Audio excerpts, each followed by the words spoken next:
মাছ? রুই। দেখুন কত বড় ওই মাছটা এনেছে। এই মাছটা আমি এখন কাটার চেষ্টা করব, তারপরে দেখি এটা দিয়ে কি রেসিপি করা যায়। এটা এখন আমি কেটে নেব।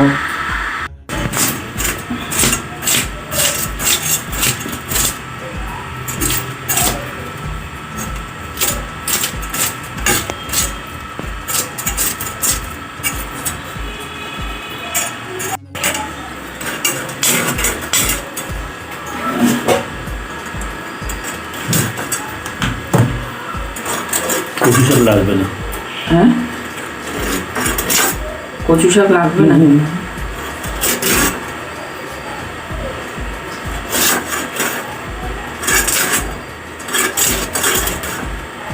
মাছটাকে ধরতেই পারছি না যে লেজটা ঠিক করে কাটবো।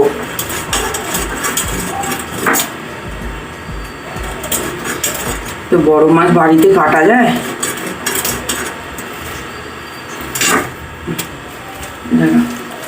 পিস করবো।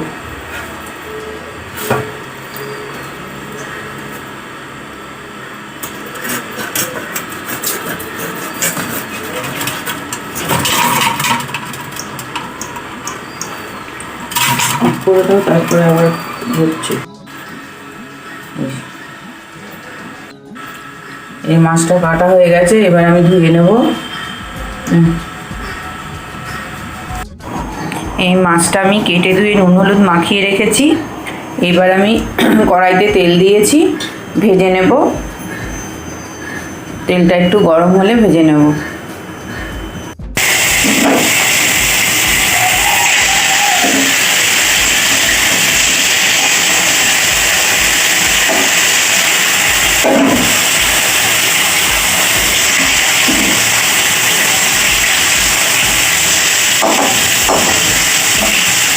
মাছগুলোকে এবার আমি ভেজে নিই।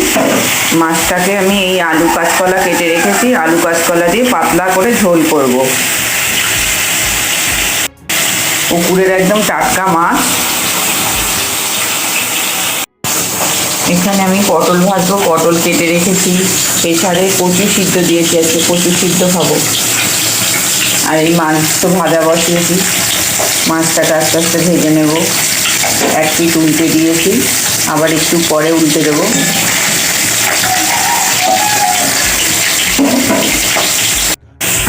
এই মাছগুলো আমার ভাজা হয়ে গেছে, এগুলো এবার আমি তুলে নেব।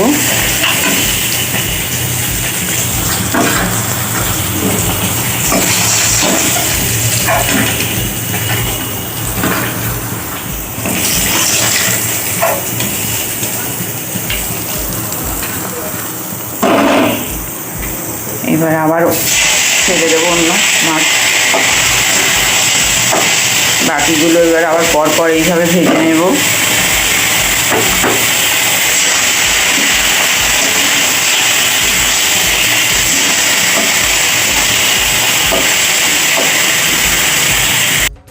মাছ ভাজা আমার হয়ে গেছে। এবার কড়াইতে আমি জিরে ফোড়ন দিলাম আর শুকনো লঙ্কা।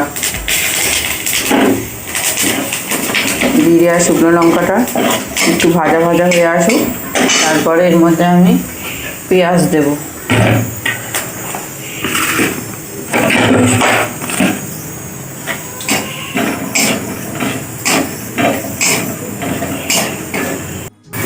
এবার এর মধ্যে আমি পেঁয়াজ দিয়ে দেবো, পেঁয়াজ আর টমেটো।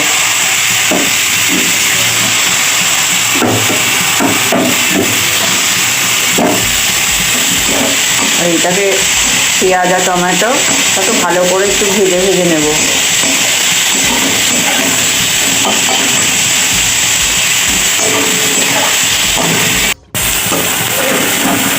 আদা দিয়ে দিয়েছি, এবার পেঁয়াজ আদা টমেটো সব একসঙ্গে একটু ভালো করে ভেজে নেব।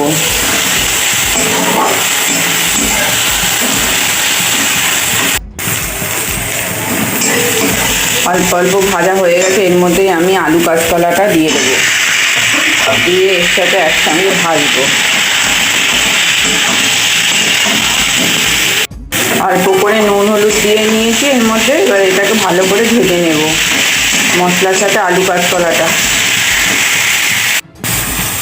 এখানে আমি জিরের গুঁড়ো, লঙ্কার গুঁড়ো আর হলুদ গুঁড়ো, ধনে গুঁড়ো দিয়ে গুলে নিয়েছি একটু জলের সাথে। এইটা আমার ভাজা হয়ে গেছে আলু কাঁচকলাটা। এবার আমি এর মধ্যে এই মশলাটা দিয়ে দেবো, দিয়ে এবার ভালো করে কষিয়ে নেব।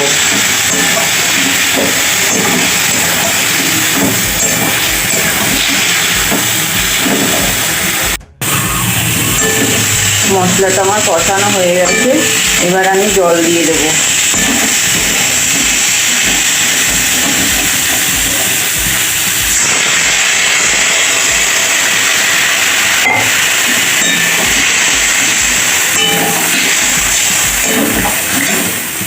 জল দিয়ে এবার একটু ফুটতে দেবো, আলু কাঁচকলাটা একটু সিদ্ধ হয়ে যাক। আমার আলু কাঁচকলা সিদ্ধ হয়ে গেছে, এবার এর মধ্যে এক এক করে আমি মাছগুলো ছেড়ে দেবো।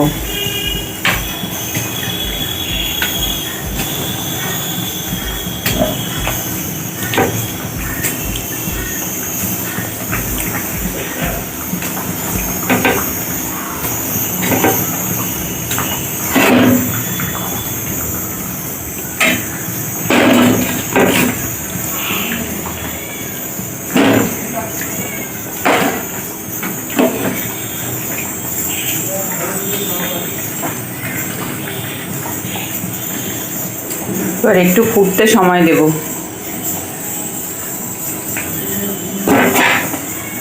ঝোলটা আমার হয়ে গেছে, এবার নামিয়ে দেব।